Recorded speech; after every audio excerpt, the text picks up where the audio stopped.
दोस्तों, सुबह सुबह का सुप्रभात। दोस्तों, मैं जो है फैज़ाबाद अयोध्या रोड से जो सुल्तानपुर का रिंग रोड बना है उसके साथ जो सर्विस लेन है इंदिरा कैनाल का, उस पर वॉक पे हूँ। और मैं आपको एक दृश्य दिखाना चाहता हूँ कि देश का चक्का असली आखिरकार चलाता कौन है। मेरे पीछे एक फ्लाईओवर है जो किसान पथ का है पार्ट है, और उस पर आप देखेंगे तमाम तरह की गाड़ियाँ खड़ी हैं। ट्रक्स हैं, हैवी ट्रक्स हैं, हैवी व्हीकल्स हैं, और सारे लोडेड हैं। मैं इनके बारे में कुछ बातें करना चाहता हूँ आप लोगों से। मैंने आज उधर से गुजरा तो देखा उनकी दिनचर्या जो है, और ऐसा नहीं कि पहली बार देखा, और पहले से ही देखता चला आ रहा हूँ, लेकिन मैंने आज जो रियलाइज़ किया वो मैं आपके साथ शेयर करना चाहता हूँ।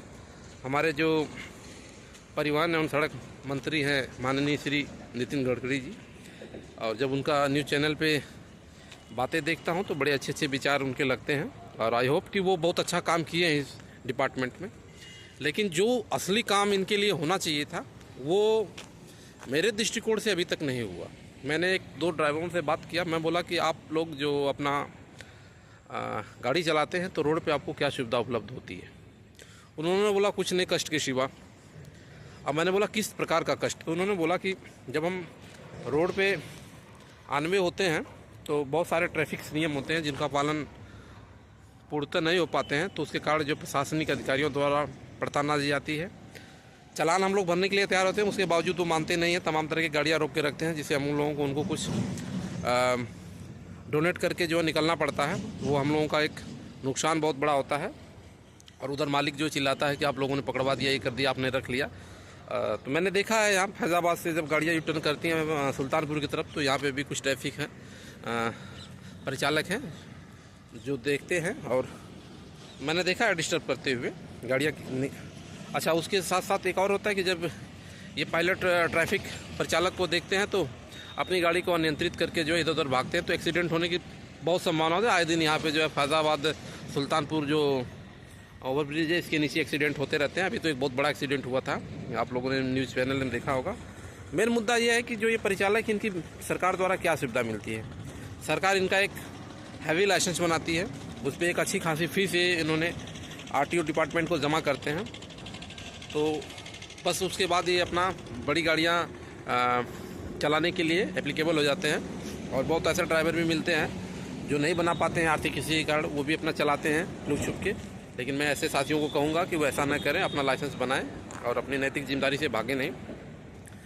सरकार की नैतिक जिम्मेदारी है जो वो तो कर रही है, लेकिन मेन मुद्दे पे वो भी काम नहीं कर रही, विफल है, जहाँ तक मेरा अपना मानना है। मैं ये कहना चाहता हूँ माननीय नितिन गडकरी जी, जो RTO इनका हैवी लाइसेंस इशू करती है, आप वन टाइम एक चार्ज रखिए, 5,000 10,000 आप चार्ज ले ही रहे हैं, 1,500 रुपया और चार्ज रखिए। इनकी इंश्योरेंस दीजिए, भले वो बेशक गाड़ी ना चलाता हो, लेकिन अगर उसकी इंश्योरेंस की जब तक लाइसेंस की वैलिडिटी है तब तक उसका इंश्योरेंस होना चाहिए। जैसे आप रिन्यूअल कराते हैं हैवी लाइसेंस, वो रिन्यूअल कराइए, क्योंकि ये एक ऐसा तबका है जिसकी जितनी सराहना की जाए कम है। लोगों का देखने का दृष्टिकोण अलग हो सकता है, लेकिन मेरा अपना दृष्टिकोण है कि देश के विकास में देश चलता है तो इन्हीं के कारण चलता है, देश की GDP चलती है तो इन्हीं के कारण चलती है। हमारे अर्थशास्त्री बैठे रहते हैं, लेकिन अगर इनका चक्का जाम हो गया ना तो सब GDP धरी की धरी रह जाती है। तो मैं सरकार से ये कहना चाहता हूँ कि आप जो है इनके लिए जिनके भी हैवी लाइसेंस हैं उनका एक इंश्योरेंस इशू हो, जैसे किसानों की फसल का होता है, तमाम संस्थाओं का होता है, उस प्रकार से ड्राइवर का एक लाइसेंस पे जो है इंश्योरेंस होना चाहिए।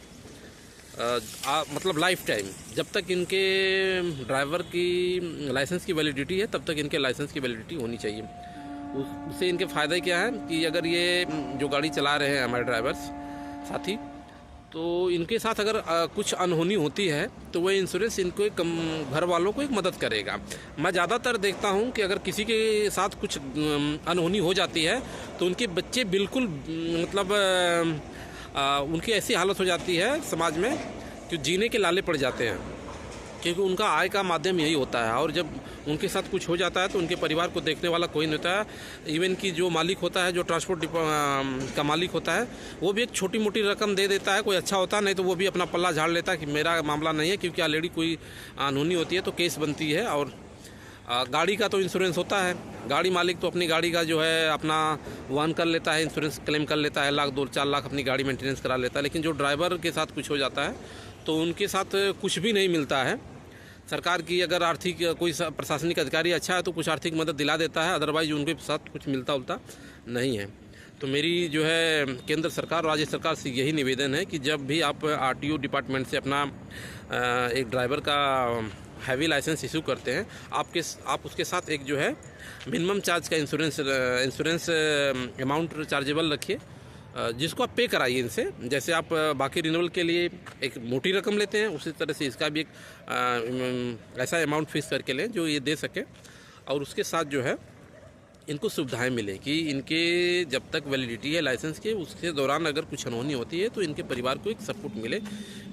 आदमी जाता आदमी तो नहीं मिलता है, लेकिन पैसे एक ऐसी चीज़ है कि मिलने से उनके परिवार की जो आगे का जीवन यापन है वो उनकी पूरा हो जाए, बच्चों की शिक्षा दीक्षा पूरी हो जाए। तो मैंने ये कमियां देखा है ट्रांसपोर्ट डिपार्टमेंट में। और देश का एक ऐसा डिपार्टमेंट है जो देश के जीडीपी को चलाने के लिए इसका बहुत महत्वपूर्ण रोल है। हमारे आपके आजीवन की जो दिनचर्या है इन्हीं के माध्यम से चलती है। सुबह जो शुरुआत होती है, आप अपनी चाय के लिए दूध का इस्तेमाल करते हैं खासकर शहरों में, तो उसका ट्रांसपोर्टेशन इन्हीं के द्वारा होता है। तमाम सारी की चीज़ें हैं, आपके आसपास जो भी दिखता है बिना ट्रांसपोर्ट के कुछ भी नहीं होता, और उसको चलाने वाला ही असली वीर है, असली योद्धा है। मैंने सैनिक जीवन देख के देखा है अपने जीवन के अपने साथियों को, योद्धाओं को, लेकिन हमारे समाज में असली योद्धा किसान है, जवान है और ये ड्राइवर साथी हैं।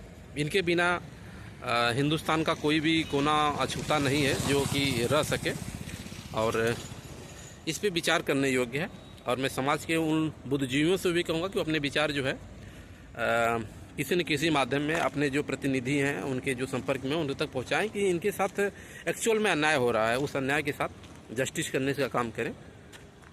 और इनके रहने सहने की कोई व्यवस्था नहीं है। मैं आप लोगों को एक बात बताता हूँ, सैनिक के जो मेरे साथी हैं वो कितनी भी कठिन परिस्थितियों में अपनी ड्यूटी देते हैं, उसकी कोई तुलना नहीं की जा सकती। लेकिन उनके भी रहने की एक प्रबंध किया जाता है खाने और रहने का, कि वो अपनी ड्यूटी के दौरान थोड़ा सा भी समय मिले तो वो अच्छे से सो सकें।